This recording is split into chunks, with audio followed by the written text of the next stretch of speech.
pour asphyxier Poutine et son régime? Il faut aller jusqu'à une limite qui est l'intérêt supérieur des Français. C'est-à-dire que si demain les sanctions aboutissent à une multiplication par 2, par 3, par 4 du prix de l'énergie, alors il ne faut pas le faire. Si demain les sanctions aboutissent à une pénurie alimentaire, alors il ne faut pas le faire. Vous savez, en 2014, il y a eu des embargos. Ça a renforcé la Russie, paradoxalement, parce que Vladimir Poutine s'est dit, vous ne voulez plus nous livrer vos denrées agricoles, très bien, on va les produire nous-mêmes. Et donc ils sont devenus indépendants dans un certain nombre de domaines. En revanche, nos agriculteurs et un certain nombre d'exploitations en ont largement souffert. Et il faudrait que l'histoire nous serve de leçon. Si ce sont des embargos qui nuisent aux oligarques et donc à l'entourage de Vladimir Poutine et qui peuvent influencer ses décisions, oui, très bien. Si ce sont des mesures qui viennent à tarir les sources d'énergie ou de livraison d'engrais ou un certain nombre de céréales, alors il ne faut pas le faire. Alors on ne fait rien? Non, on ne fait pas rien, on fait de la diplomatie. Parce qu'une fois encore, je le répète, en 2014, on a essayé les sanctions et ça n'a pas marché. La diplomatie, elle, peut marcher. Mais pour ça, il faudrait une France réellement indépendante.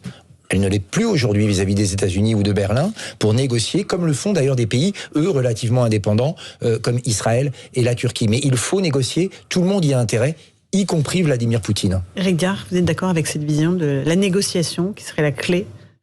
La négociation, mais je crois qu'il y a encore un volet économique possible, et donc il faut augmenter, j'allais dire, les sanctions économiques vis-à-vis de la Russie et vis-à-vis de Poutine. On a vu que les sanctions vis-à-vis des oligarques, ça ne semblait pas trop marcher, et qu'ils avaient trouvé les moyens un petit peu pour contourner les sanctions qui pèsent sur eux. Donc s'il y a encore, il faut y aller, évidemment.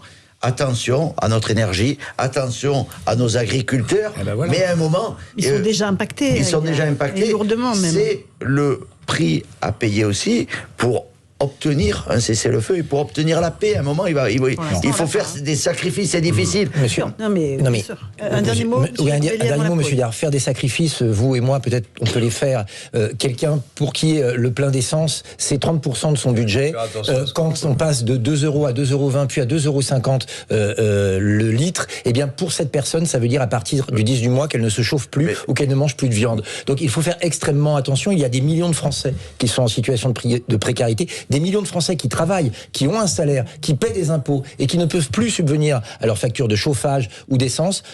On doit penser à eux en priorité. On ne peut pas leur demander d'efforts. Mais quand je disais faire des sacrifices, je pensais à l'État, pas aux Français, c'est-à-dire notamment sur les taxes. Vous voyez ce que je veux dire ?